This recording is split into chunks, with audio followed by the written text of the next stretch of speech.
Welcome to today's episode of the Mindset Mentor Podcast. I'm your host, Rob Dial. If you have not yet done so, hit that subscribe button so that you never miss another podcast episode. Today, we're going to be talking about other people's opinions, and we're going to be talking about other people's advice. I was on a Zoom call earlier today, and it was with one of the courses that I teach.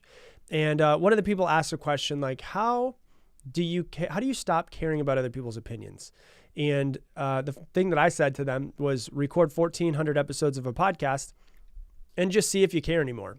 Because what happens is as you start putting out more content or stepping more and more into who you actually truly are and discovering who you truly are, you just stop caring about what other people happen to say about you, what their opinions are about you, and you stop caring about other people's advice depending on where they are. And so we're going to talk about like advice and opinions and how to decipher whose advice you should and shouldn't take, whose opinions matter and whose opinions don't really matter. And so, you might have a great mother. I have a friend who's got an incredible mom, but she likes to give business advice. And it's really funny because she's never run a business. And my friend has been wanting to start a business for a really long time, but hasn't started the business because every time he has an idea, his mother seems to put her 2 cents in and tell him why it's not the right time, or there's a recession, or there's something coming up and you shouldn't do this because of this. And that's not a good idea because of this, or maybe you should go back to school because of this. And she always talks about why it's not a good idea to start a business. And therefore my friend has never started a business. And today we're going to talk about how to not care about other people's opinions and how to decipher whose advice you actually want to take. Right. And when we look at advice and we look at opinions, the first thing that pops in my head is like that people probably have the question of is like, why do we care so much? Why do we care about other people's opinions? It could be somebody online we've never met before, and we've only seen their little profile picture, and we care about what they say to us or about us. And what it comes back to, and I always try to bring my mind back to, okay, why does this fit? If we go back 200,000 years to like cavemen, cavewoman days, why does it matter what other people's opinions are? And it always goes back to being tribal. Like being tribal beings, we had to fit in to survive. That's what it comes down to. If we didn't fit in, we were definitely going to be kicked out of the tribe. We were definitely going to die. And so it matters 200,000 years ago, but today when we don't have to rely on other people necessarily, a big group of people to keep us in the tribe. It doesn't really necessarily matter, but it doesn't mean that our brain has changed much over the years. Our brains haven't changed much over the past few 100,000 years, but our circumstances of what life looks like now today and what it looked like 200,000 years ago are completely different. And so back in the day, if the tribe didn't like you, you were going to die. But today, if Nancy from accounting doesn't like you, it doesn't fucking matter. But we still think that it matters. And that part of our brain still exists. And part of the reason why we care so much of stepping out of our comfort zone and how many likes we get on Instagram and the comments and, oh my gosh, I only got 12 likes. I got 27 on my last post. Should I delete it? Should I not delete it? There's something I did wrong. Maybe I don't look as good as I did in the last one. Maybe I'm not, maybe in the video that I created and the things that I said, I didn't get off the communication the way that I could have. We really, at our core, we just want to fit in. Like we just want to be liked. And my favorite quote around this is Jim Carrey when he was giving a speech to college kids that were graduating. He said, your need for acceptance will make you invisible in this world. And what we try to do is, even though it's not necessary anymore, we make ourselves invisible. We make ourselves fit in. But what's crazy about it is when you look at somebody who like you really look up to, like somebody who's like your idol. And let's say your idol, not like outside of like your mom, your dad, your parents, all that, your grandparents, all that. But you look at someone who's like, let's say a famous person, right? Famous person or a world leader or someone who is still alive or was alive at some point in time. When you look at someone that you look up to, you could look at like LeBron James, or you could look at Oprah, or you could look at The Rock or Will Smith or Elon Musk or Obama, or whoever it is that inspires you to be better. And you look at that person and you ask yourself this question: do they fit in with everybody else? The answer is no, they don't. There's something about them, or many things about them, that make them not fit in with society. They are usually, like pretty much always, an outlier. So if you look up to that person and you want to be more like them, the last thing that you should want is to fit in with other people.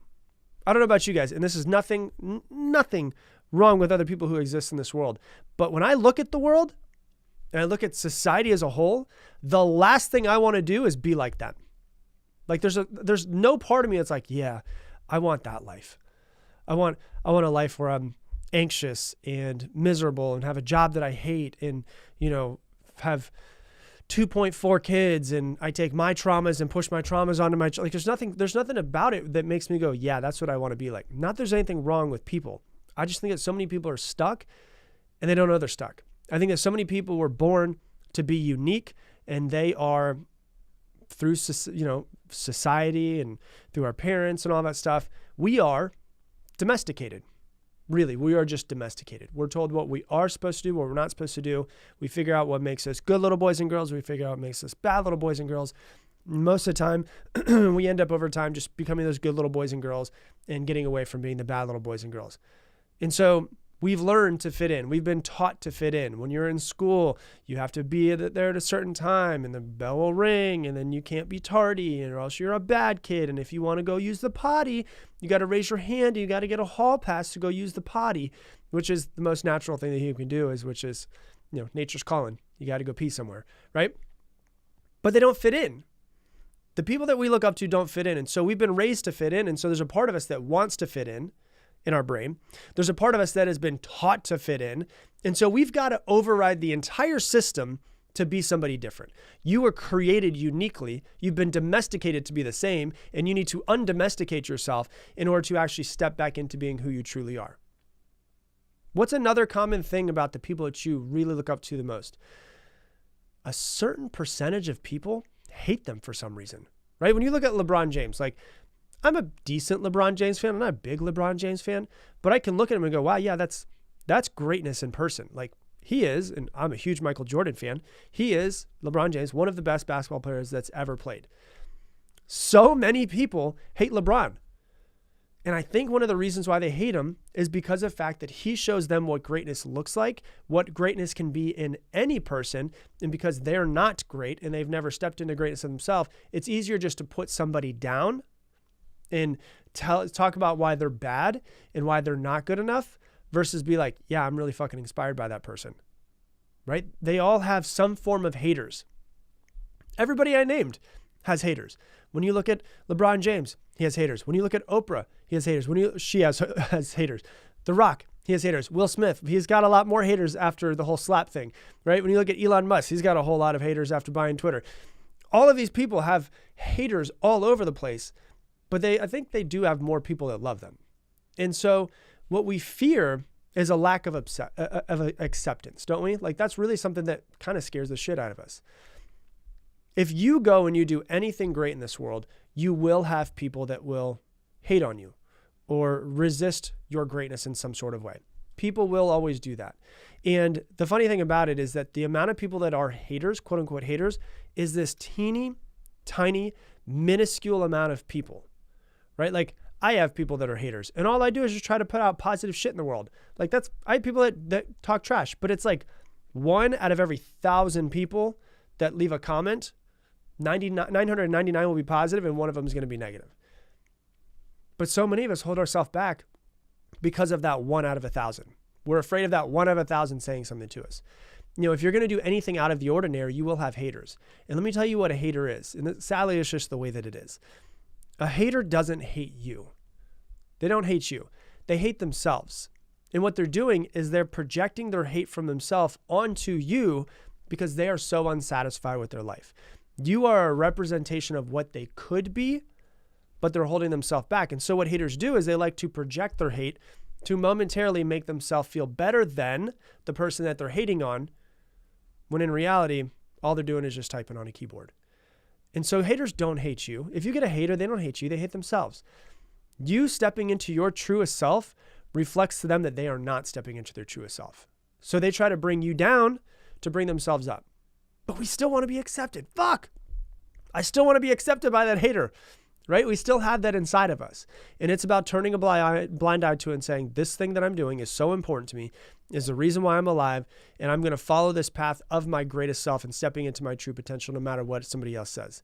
It's not about being loved by everyone. It's about knowing whose opinions matter to you and whose opinions don't matter to you. And so one of the things I think is the most important that I recommend everybody that's listening do is make a list of the people whose opinions truly matter to you. What's funny is when you make this list, it's going to be a whole lot smaller than you think it is. Think about that for a second. We tend to care about everybody's opinions of us, but then if you were to make a list of the people whose opinions really, really, truly, absolutely matter to you, it's a tiny little list. Do you know how big my list is? It's like 3 people. 3 people who I know love me at the core of who they are.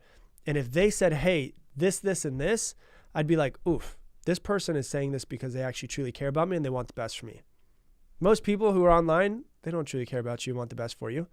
And so it's about finding out whose advice that you would take, but then also finding out what you would want their advice for. Like, these people would never steer me wrong. They'll always put me back on track. But you could also go, okay, like, is my mom on that list? My mom is on that list. But if my mom wanted to give me business advice, I probably wouldn't take it because my mom's never run a business at the scale of the business that I have, right? Nothing wrong with that. There's nothing wrong with her having a business or not having a business. But so many people like to overstep their boundaries and tell you advice that really they're not the type of person that you would want advice from. So I know so many people that want to start a business, like lots of people that want to start a business, but their parents, their mom or their dad, so just use their mom as an example so we don't keep bouncing back and forth. Their mom says there's a recession. You shouldn't do that. That business doesn't make any sense. You're not going to make any money doing that. You should go back to school and get your degree. And then you look at it and it's like, well, has your mom ever built a business? No. So why are you taking advice from her on that? Maybe your mom's a really loving, incredible, sweet person. If she's giving you advice on how to be a better person or how to be more loving or how to be a better parent, take that advice. But if she's giving business advice and she's never run a business before, why would you take that advice? If someone says something negative to you and they're not on your list of people who you really, truly care about their advice, you can't give it any time. And it's not about not caring about other people's opinions. It's about caring about a select few people's opinions and what category you're going to take their advice from. Because people love to give advice. Like, people love to give their advice out. Do you know why they call it giving their 2 cents? Because that's basically all that it's worth. When someone gives you their 2 cents, it's basically worth 2 cents. So you have to pay attention to whose advice you're taking and what you're taking their advice for. So like I gave the example of like your mom was starting a business. She might be a great mother. And if you're a woman or a father, if you're a woman or you're a man and you have children, your mom could probably give you incredible parenting advice. So if she gives you that advice, you better take it. But if she tells you how to invest your money and she doesn't have much money in her bank account, or she's never built wealth, she's probably not the best person to learn from. It's like if a homeless person came up to you and they said, let me give you some investing advice, would you take that advice from them? Probably not. So you got to think about that. It's like your brokest friend coming up and being like, hey, let me tell you what you should do. You're going to need to invest into crypto. You're going to need to invest into this, the S&P 500. You're going to need to invest in this. You're probably not going to take advice from your brokest friend. But let's say that you have a CEO of a $10 million company that you know, and they want to give you business advice. Would you listen to that advice? Hell yeah, absolutely. If that person has a life that I've wanted in some category, you want to take advice from them. If you're building a business and you happen to know somebody has a $10 million a year business and they want to give you business advice, take that. But let's say that exact same person has a terrible marriage. Their relationship is failing. Their children hate them. And they're like, hey, let me give you some relationship advice too. Nope, don't need that one. I'll take the business advice from you, man. I'm not taking the relationship advice because your relationship looks like it's in shambles. Right? Would you take a relationship advice from someone who's been, had terrible relationships their entire life? Probably not. Now, have they learned stuff in those terrible relationships? And they probably learned and grown along the way, but just be careful of who you take advice from and what you take advice as well. And a very easy question to ask yourself is, would you want to trade places with them in what they're giving you advice on? So would you want to trade places with them with what they're giving you advice on. So this guy who has a $10 million a year business and your business is brand new, would you want to trade places with him in his business? Probably. Okay, take his business advice. He's giving you relationship advice now. Would you want to trade places with him in his relationship? When you look at the fact that his wife doesn't really like him anymore and his children said X, Y, Z about him, it's kind of in shambles, probably not the best person to take advice from. Your mother gives you advice on how to be an incredible parent, and she is an incredible parent. Do you want to take that advice? Absolutely. Would you want to trade places in her and be able to be like her as a parent? Absolutely. Okay, take that advice.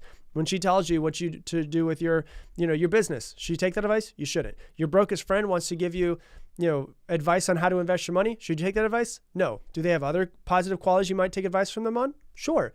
But it's about discerning who you want to take advice from, in what categories of life you want to take advice from them on. Anybody outside of that piece of paper that you wrote down doesn't matter. They don't know you enough. They don't care about you enough. Skip their advice. In one ear, out the other. And it's not, I don't want you to think there's necessarily something wrong with other people, because I don't want to give that impression that there's people that are wrong, or, oh my gosh, they're just living mediocre lives and their life sucks. I don't want their life. I don't want you to think that. I just want you to think from the perspective of your life and where your life is going. Is this someone that you really need to listen to their advice? If the answer is no, and you would not want to trade places from them, don't pay attention to it. In one ear, out the other. There's nothing wrong with someone giving you advice, but be very smart about whose advice you take and whose advice you don't.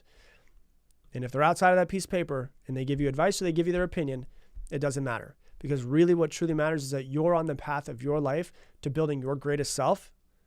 And if somebody wants to give you their advice and it doesn't line up with the advice that you want, or the advice that you truly feel deep down in your heart is the right advice, don't listen to them. Don't let other people's advice or other people's opinions hold you back from creating the life that you want. So that's what I got for you for today's episode. If you love this episode, please share it on your Instagram stories and tag me in it, Rob Dial Jr., ROBDIALJR. Also, it's so funny. So many people are like, oh, I've only ever seen a picture of you on your logo on the Mindset Mentor podcast. We do have an entire YouTube station with the 150 or whatever it is, 1,000 people that follow me on there. If you want to see this podcast and all of the other stuff that we create on YouTube, you can actually watch the podcast. You could pull me up on YouTube and put it on your TV and play me in the living room. You can see my face and you can see all of the crazy reactions that I have and hands flying all over the place. So if you are on YouTube and you want to follow us on YouTube, just type my name in, Rob Dial. It'll pop up. And I'm going to leave you the same way I leave you every single episode. Make it your mission to make somebody else's day better. I appreciate you, and I hope that you have an amazing day.